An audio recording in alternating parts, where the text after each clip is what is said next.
Every now and then you go to a small gig and something unexpected happens.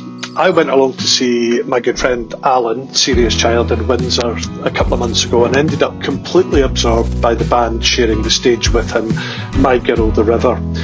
Kris and Joe are thoughtful, funny and very real musicians who don't fit neatly into any genre box, and that's exactly why I wanted them on the third half. We talked about everything from writing songs while raising a young child to the long and winding life of No More I Love Yous, which Joe originally wrote back in the 80s with The Lover Speaks. And we got into what it actually takes for independent artists to keep going today, including their new crowdfunded album. It's a conversation full of heart, honesty and insight. Let's dive in. My Girl the River, welcome to the third half. Thank you so much, Scott. So, guys, absolutely delighted that you've joined us here. And so it was a kind of chance meeting. It all sounds very romantic, doesn't it? Where I come along to see Alan, aka Serious Child, at a gig in Windsor, and you guys were on stage with him, and it was just a fantastic night. So Alan has already been the podcast, so all you've got to do is be more interesting, more funny, and more relevant than Alan, which won't be that bad. And for the beauty of the listeners who might not be watching the YouTube video of this, it's good to see that neither of you have got a beard as long as what Alan has, because that was just unkempt and messy. Yes, no beard. I shaved before this. Yeah, you shaved especially for this today, and Joe did as well, clearly. This is my beard. Oh, that is your beard. That's a whole day of growth. So I'd like to hand over to you for 30 seconds to a minute, which is what I tend to go with. And so for anyone meeting My Girl the River for the first time through this, how do you describe what you do and really what's at the heart of your music? Well, My Girl the River is usually just Joe and myself performing as a duo. Sometimes our daughter Rue joins us, and in recent times, Alan, aka Serious Child, has joined us on stage. I think that we fall between the butt crack of genres. So, we are sort of country, sort of Americana, sort of songwriter folk, sort of singer-songwriter pop. So it really just depends on the song on any given day, but we love our kind of hooky songwriting pop sensibilities, our good arrangements, and we love our harmonies, and vocals are important to me, and lyrics, and Joe's a fantastic bass player, so. Okay, yes, I'm not sure about the whole butt crack thing, Kris, but I just thought that was funny. We fall between the butt crack of genre. But there is truth to that, because unless you are easily definable, you can get lost. So it's because we are not a straight up country pop act. We don't get a lot of exposure on country stations or pop stations either, funny enough. Well, yeah, but we wouldn't be true to ourselves if we started manipulating the way the songs, I envision the songs, the way they hear in my head. I would be manipulating them if I started to purposely try and push them in any particular direction. One day I can write something quite sweet and sort of old-timey, and then the next day I've written some kind of like little rocky pop thing, and Joe and I are, having a great time. So I don't want to be beholden to any one sound, really. So that's quite interesting to go there right off the cuff, because do you think the industry now wants to pigeonhole everything? And in fact, do you think society wants to pigeonhole everyone? I think that's always been the way, because it's easy for people, a label that is very short, country, pop, blues, prog rock, you know what you get by the label on the tin. And when you suddenly have a label that is folk and songwriter and Americana is a very broad spectrum of music as well. People are like, oh, I I don't know what you mean. Give me something I can easily, digest and keep it simple. Don't you think that, Joe? Yes, certainly. Yeah, record back in the day, and it's probably still very true. Record companies wouldn't always know what to do with a band.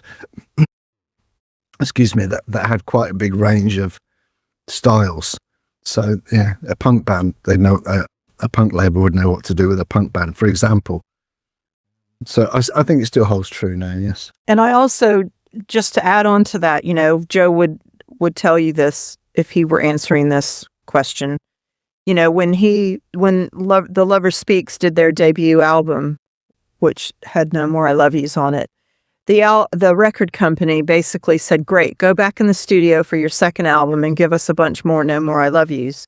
But that's not what they did. They went and they grew as a band, and they really stretched their writing chops, and it was much more kind of dark and indie rock than it was 80s pop. And the label, that's why they dropped us. They did not want it, and labels don't like change. Yeah. But fans do, I think. Well, I think fans probably want you to evolve as the fans evolve. I think, I still go and see a lot of bands, I go and see bands I've never seen before, but I go and see bands that are still around that I used to go and see in the 80s and 90s, and they might go back and play some of the old tracks, but they've all evolved, and the writing has, not all of them, but most of them have evolved, as probably my tastes have evolved as well. But I think the interesting thing is, and here's just going off a little bit of a segue, is the algorithms. The algorithms probably can't cope with that kind of multi-genre between the butt cracks cake thing, which I'm going to just keep referring to now. And, I sometimes kind of despair that the fact that we are driven by algorithms, and you're talking to somebody here who's had a career in tech, and those algorithms that drive the Spotifys and others as well, which actually at the end of the day don't make the bands any money, as I understand things, as opposed to back in the day where if you cut something on vinyl and sold 1,000 copies of it, you'd make some money. Yeah. So it's the control of the algorithms it has, and to your point about, working across genre, might just not fit that easily like it did before. Yeah. And when you're trying to put music up now and streaming, and even then there's a drop-down menu that it forces you to pick a genre, and Americana isn't in the first drop-down menu, it's in the second one. So inevitably we get shunted into country, which I'm not saying is not applicable for some of the sound, but yeah, that choice is kind of, like I said, unless you're drilled down to just one thing, it can be very tricky to try and get yourself out. And then, as you say, the algorithm, we've got one song that has the algorithm picked up. We don't know why. We don't know at what point. I think we obviously met a threshold, and then the algorithm picked up a song, and it's a song off our first My Girl the River album. And we assume it's just started floating around through some sort of Americana or folk algorithm, we don't know. It's weird. You can't seem to predict. So how did you two start making music together? And, what, God forbid, what keeps it, I'll say, fun? The fun. And what have you brought us together? Music. And we've been very fortunate. We've just been able to keep doing it. We met in Nashville in 1998, and Joe and his songwriting friend David, who he wrote No More I Love Yous with and was in The Flies with, and Joe was visiting David, who was in Nashville at the time, and they came to a show, and we were introduced. We had a mutual friend who said, these are the two guys who wrote No More I Love Yous for Annie Lennox, and I said, no, they didn't. I said, they wrote it as The Lover Speaks in 1986. I've got the cassette. And Joe and David just couldn't believe their ears, that this random person in Nashville knew who they were from, 10, 14 years, 15 years earlier. So, and then we just started keeping in touch. And when we would exchange some ideas, and by the time I moved over here, we were sort of in the early stages of doing writing a bit together, definitely playing together, and we formed a duo called Cicero Buck, and had a lot of fun with that for a while. And yeah, until Rue came along. Yeah. No, not Rue. Yeah, Rue came along.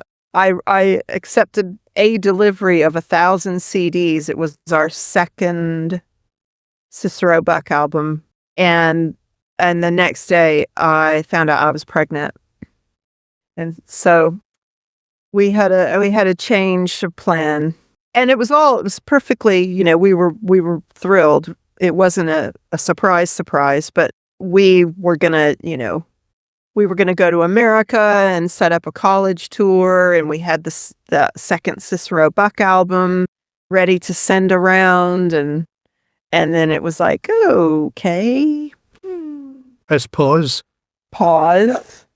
Yeah. And did your songwriting? Did you carry on songwriting when Rue was a baby? Did your inspirations and certainly your motivations? Yeah, that's a good question. That I've read where other women have said that having a baby just inspired them.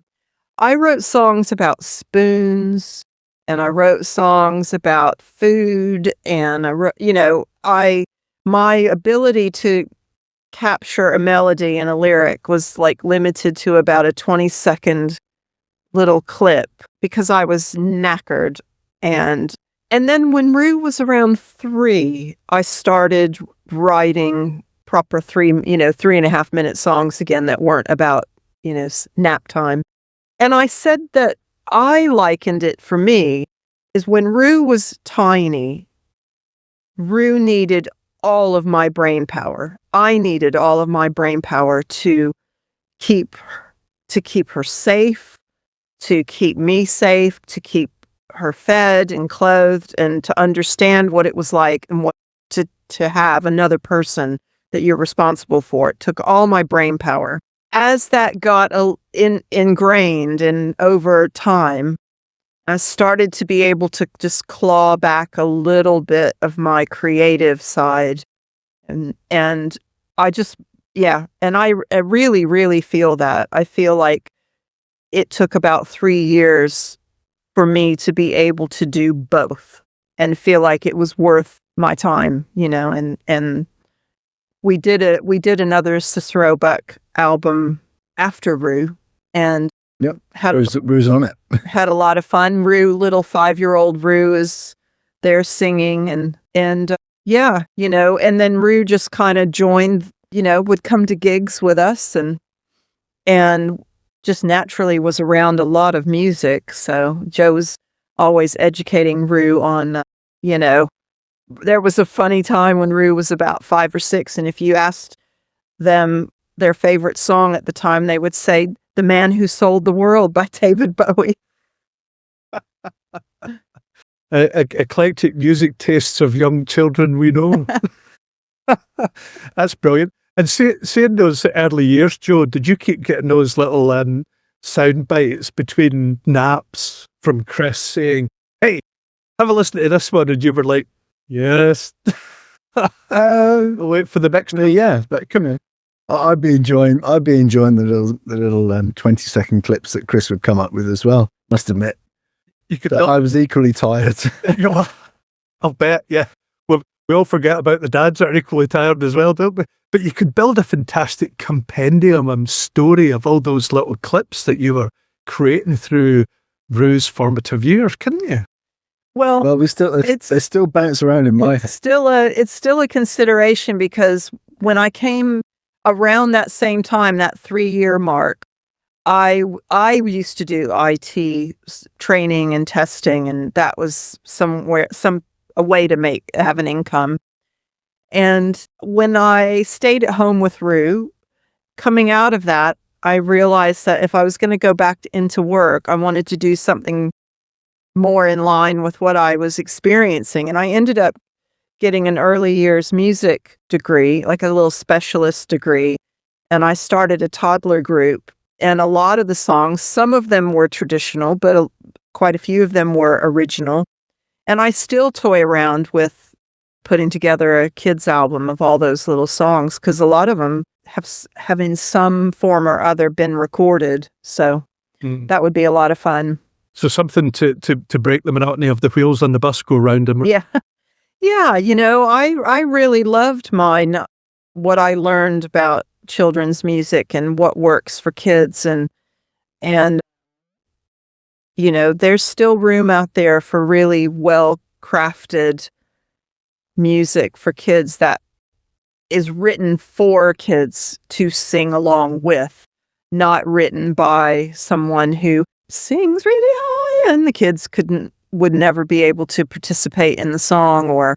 Well, so Katie, my wife Katie, she's not my Katie, my wife Katie is a drama teacher, and she now examines for Lambda, and it's so important for youngsters these days to get them off the sofa, get them away from the screen, whatever, get them being creative. And I love that idea actually that you've just said there about writing music for kids, with kids, that they will embrace and they will be participants of, as opposed to listening to some of the rubbish that gets driven down their necks these days and takes them off in a totally different direction, Yeah. Informative, it can be supportive, it can be therapeutic. They've got so many kind of challenges in front of them at a young age anyway, haven't they?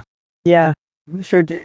Definitely mileage in that. Joe, I want to just go back to The Liver Speaks, and when I accosted you when you come off stage in Windsor, when you struck up, and I have been going do almost constantly for the past 2 months since that gig, and I just love hearing that song again, and it did take me back to The Liver Speaks in the 80s, and playing that record endlessly, and actually to a point Kris made there, how many people come up and say, "Oh, I like your cover of Annie Lennox's song," and you very carefully introduced it on stage by, Kris, you saying, my husband Joe co-wrote this song. Wow, it takes on a whole different thing now.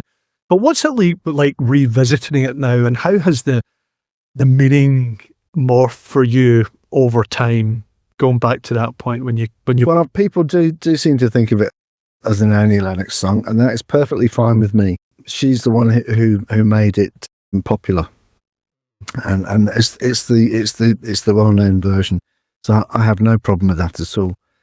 But I do hear some lovely stories from people, and I still hear new ones every now and again that I haven't heard before. Often it's very similar stories, but every now and again I get a surprise new one. But I'm always happy for people to come and tell me whatever it is that. Usually it's something like it was their mum's favourite song or something like that. And that means the world to me. It's absolutely wonderful.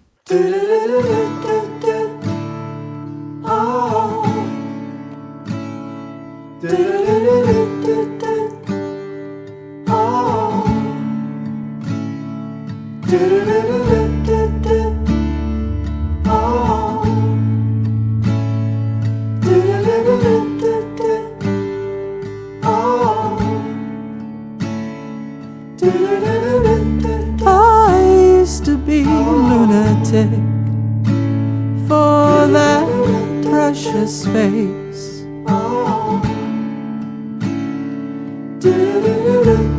I used to be woe-begone, so restless nights. My aching heart would bleed for you to see. Oh, but now I don't catch myself bouncing home, whistling bacchanal tunes to make me cry. No more I love yous. The language is leaving me. No more I love yous. The language is leaving me in exile. No more I love yous.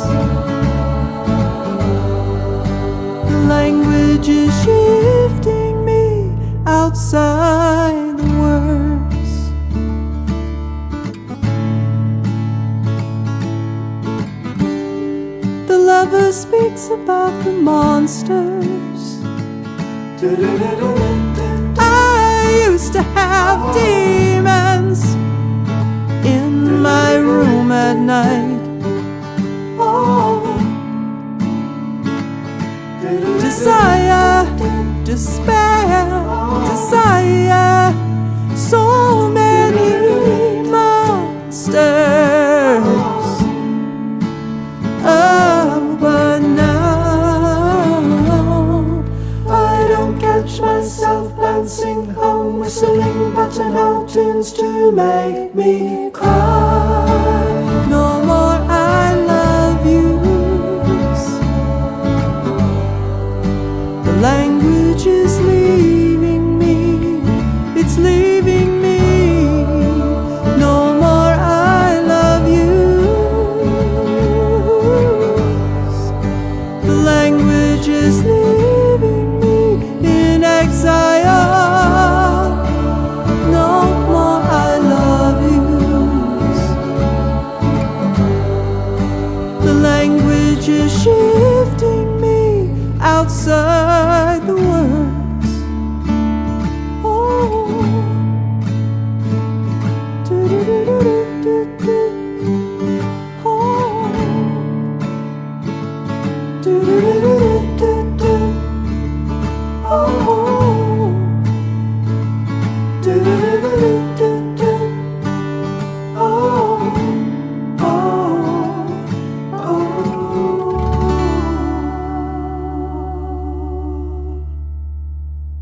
But it's quite a different listen, isn't it? And I have, over the last couple of months, gone back to listen to all, 3 versions. And there's if you, search on YouTube, No More I Love Yous, you'll get 460 karaoke versions as well.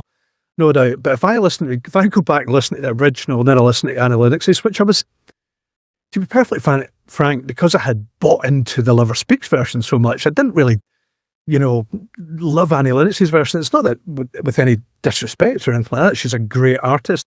But then when I listened to what you did on stage and what you've done with the recent release, again, I've gone back to really, really loving the song. And how do you feel as if the meaning has sort of changed and gone through a cycle, or is it still underlying the kind of same theme and messaging for you? I think for me personally, yes, it's still the same, and it still feels exactly the same. Obviously, as The Lover Speaks, we did it as a rock song, so that's the big difference. Really, is the performance and how it's played. But I still love playing it, and people love hearing it. That's wonderful for me, really. Are we going to get any more old Lover Speaks songs coming out of Tears or around the? I wish that'd be lovely, wouldn't it? I tell you, I really would be following you around everywhere. I'd be stalking you. We get some of that out, but that'd be fine. So listen, on the crowdfunding thing, and I know that you guys are in the middle of a crowdfunding raise at the moment for the new album. And a kind of question in my mind is, why did you choose to go down that route? And what does it let you do as artists that perhaps a traditional release wouldn't? Well, I think the music industry has changed a lot over recent years, and it has become very difficult. And we haven't, only speaking for myself and our experience, or I've had conversations with other music friends, but this is our first album of all new material since 2019. And it takes a village, it takes a lot to make a record happen.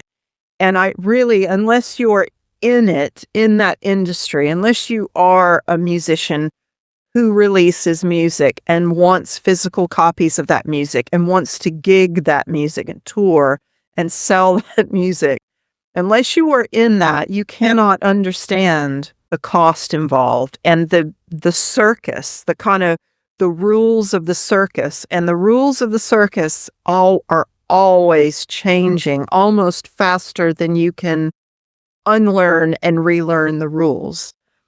Just when you think you've kind of got one part of it figured out, and then something else happens, and suddenly it's about numbers and algorithms, and you can't do anything about that, honestly. unless you suddenly catch fire in some capacity, your numbers, because the music that we make, I would say at least half of our demographic is an older generation, people who've got who really enjoy folk music and country music, and it's can be an older demographic, and not all of those people get their music through streaming.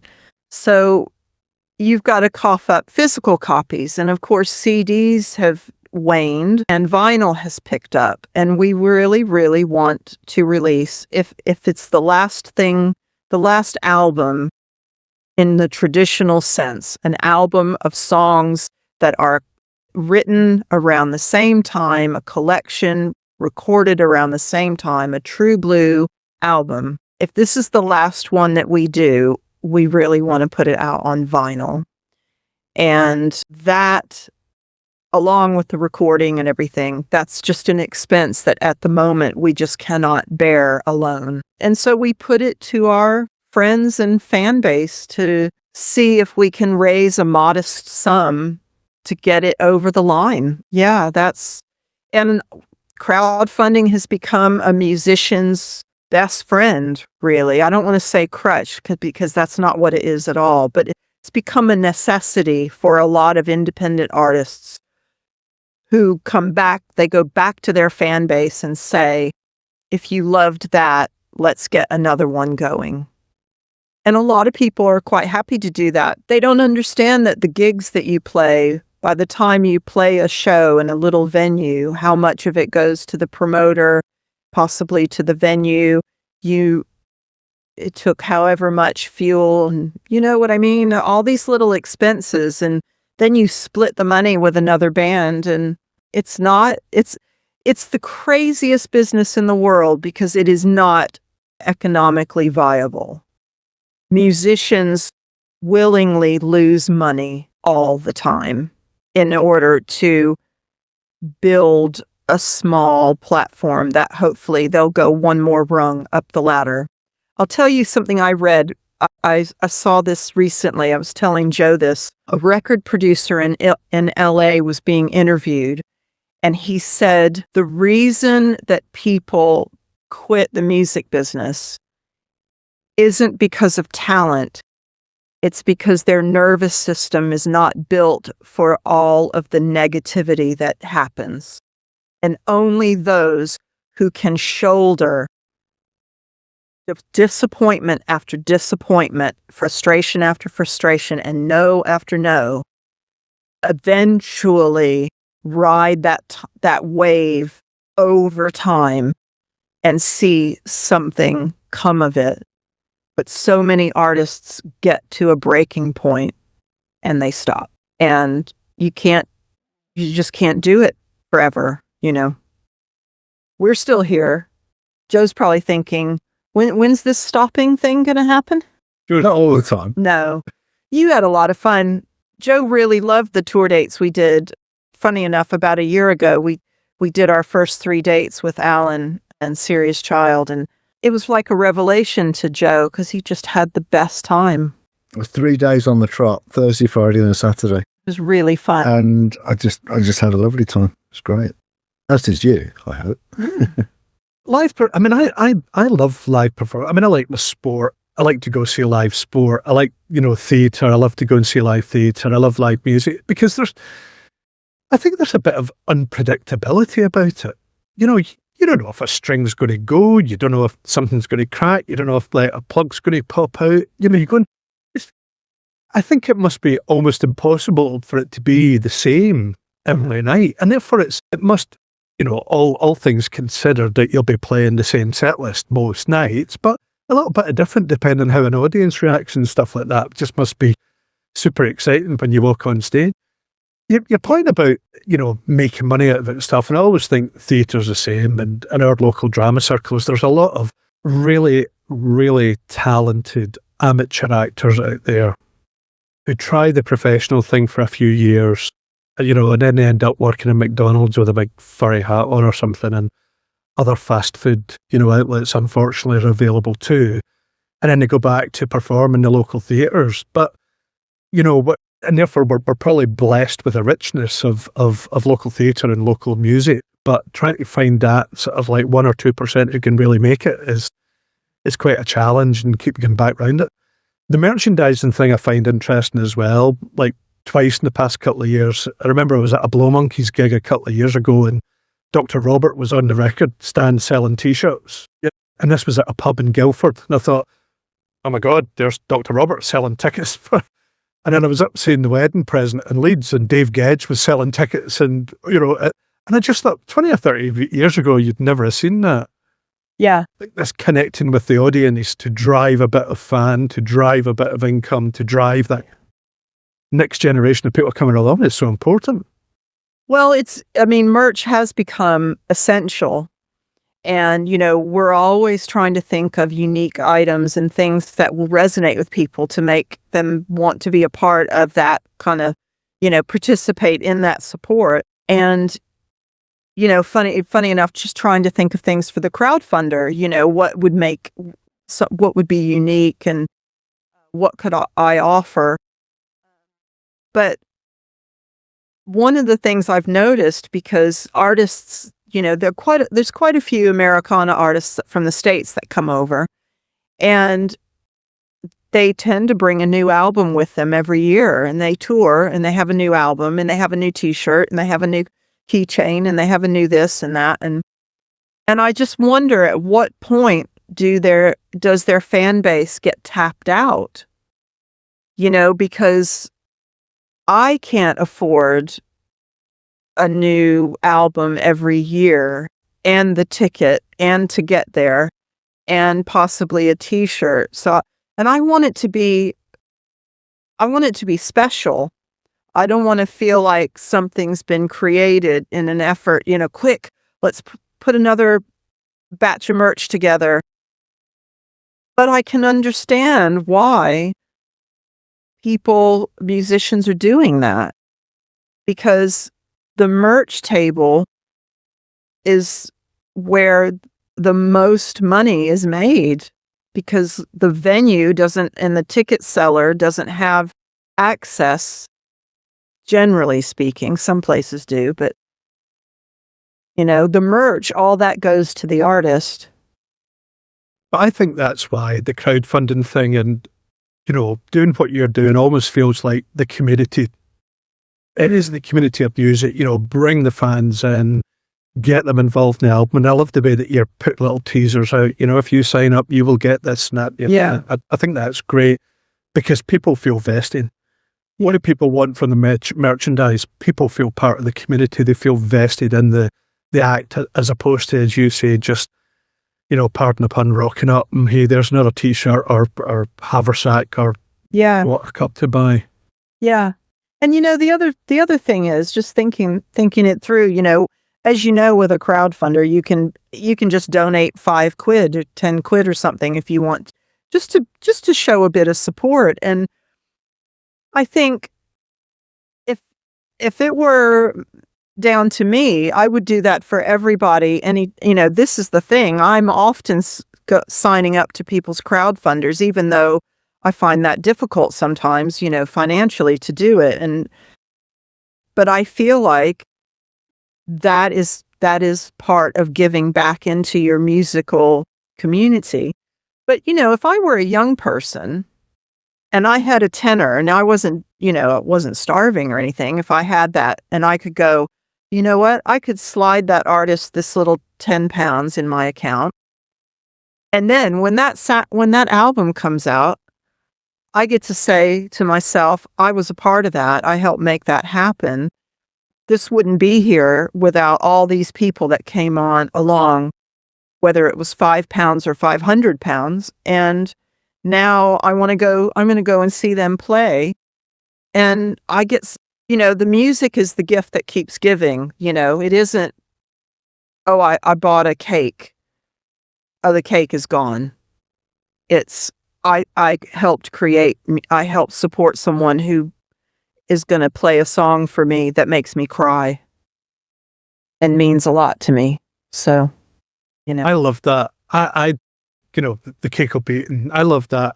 Even if I buy and I always like to buy t-shirts if I can get them in the size that will, fit me. And then I started buying t-shirts for the kids of bands that they'd never heard of and stuff. Because to think that is contributing to the music and the music will always last, I think that's a lovely, lovely point. And just on the music, bit of a plug here for the new album. So what can people expect emotionally and musically from the new record? Good question. Well, the first single came out in November, Everywhere You Go, and the next one comes out in January. And I feel like these songs are very thoughtful, very kind of heartfelt and honest and hopeful. Most of them are hopeful and positive. I think they're very truthful in a way. We're really enjoying recording them, aren't we? Playing them. I think thoughtful sums it up. Yeah. So far, anyway, the songs that we've recorded, they've certainly made me thoughtful. And I'm enjoying, just playing around with harmonies and coming up with unusual little bits and pieces. I'm not under any false hope that, we're going to... I was going to say, we're not going to go and tour with Emmylou Harris or anything. We are what we are, and therefore we should just lean into that and be as I said, genre bending and have fun with it. So that's what this album brings to the table. Tentatively the name of the album is Manifest Good Things. So where can people find more about the crowdfunding and about My Girl the River? Well, you can always visit mygirltheriver.com. And you can go to any social media platform and you'll find My Girl the River. Except for X, I don't really do much there anymore. The crowdfunder is through crowdfunder.co.uk. And you can search My Girl the River. The actual slug is crowdfunder.co.uk/P as in Paul / My Girl the River 4 as in the number 4. And I'll make sure that is written out clearly with the promo for this episode of the third half when it goes out soon. Yeah. And everybody that, no matter what level you support the project, everyone is going to get updates from me and behind the scenes content of us going in the studio. You're going to get first listen to any new singles that are coming out. I want you to feel like you're part of the team.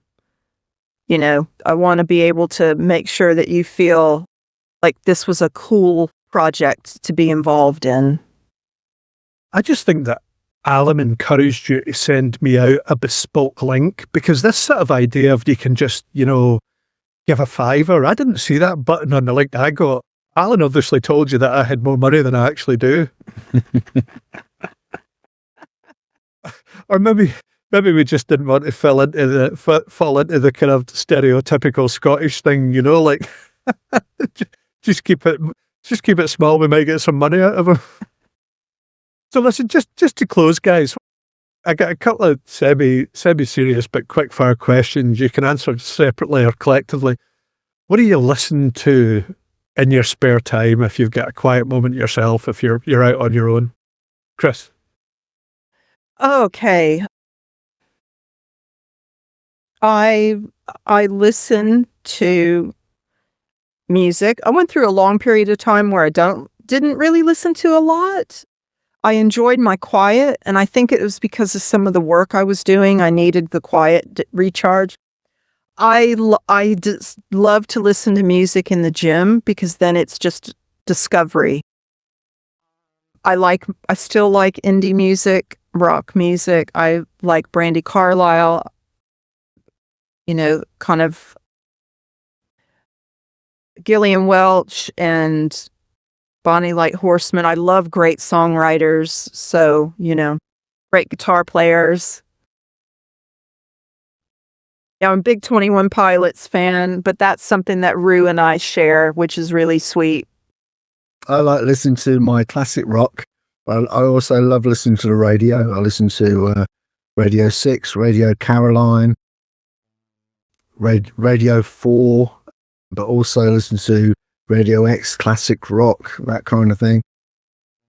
But yeah, a lot of radio, and I love the songs that I used to love. I still love them. Yeah, which I think is wonderful if you can just keep loving a song. So we do listen to a lot of old rock and classic rock and prog. Often, we'll be in the kitchen doing something, or Joe will put his iPod on and shuffle, and we just have, Joe, I bet you've got an iPod with the old spinning wheel, haven't you? Yeah, I call my iPod a Walkman, even though it's not. So mine's it's not the one with the wheel. It's got a little screen, and you can scroll up and down on it and that kind of thing.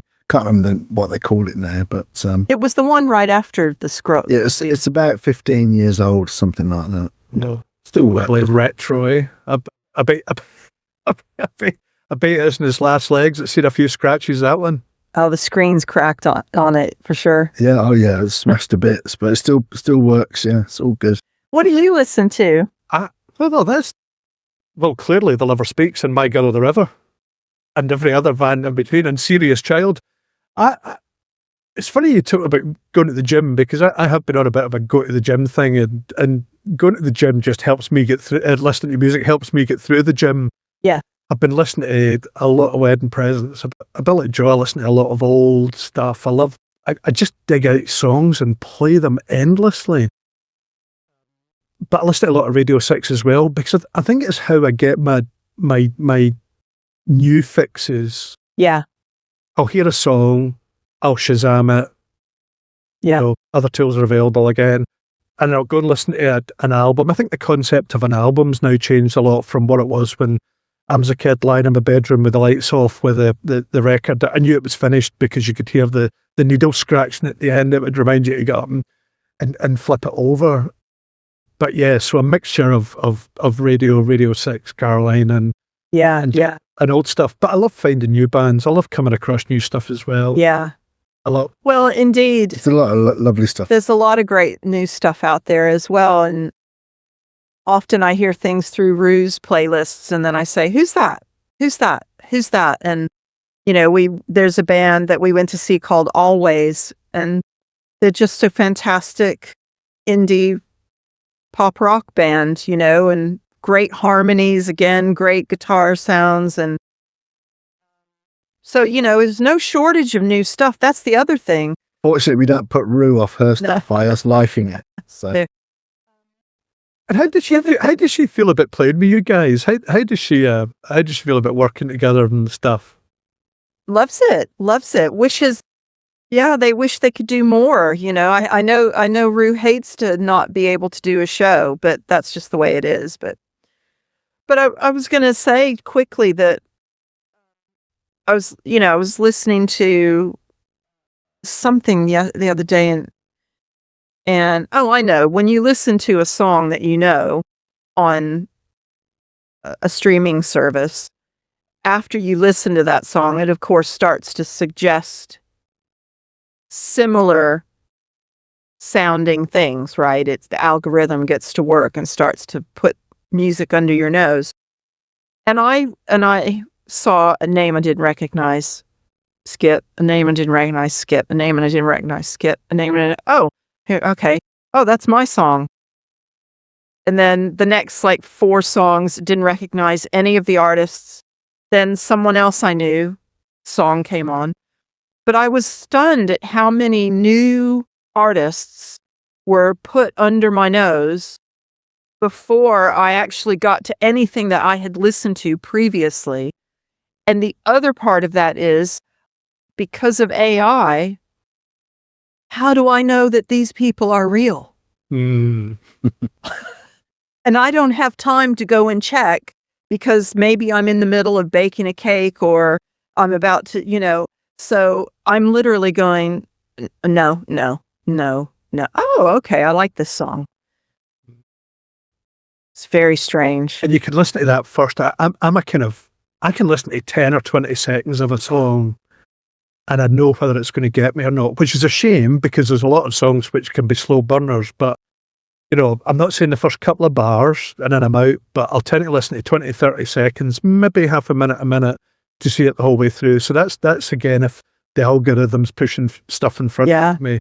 And I do that. Yeah. I do that. I give A slow burn you can skip to later on. You think, has this now got some life about it, Well, that's why radio is good, because you have to listen to what's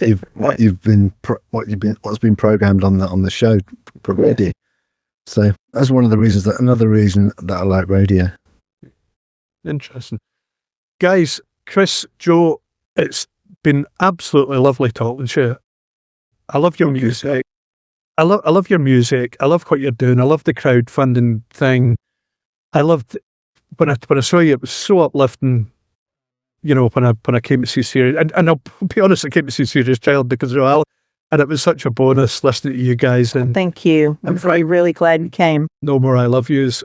Best of luck with the rest of the crowdfunding. I'm going to be promoting it to death, and best along with the new record when it comes out. And God willing, I'll see you in the new year when Absolutely. It kicks off again. Sounds great. We look forward to it, Scott. Thank you so much. Thanks for joining me. It was a pleasure. Thank you.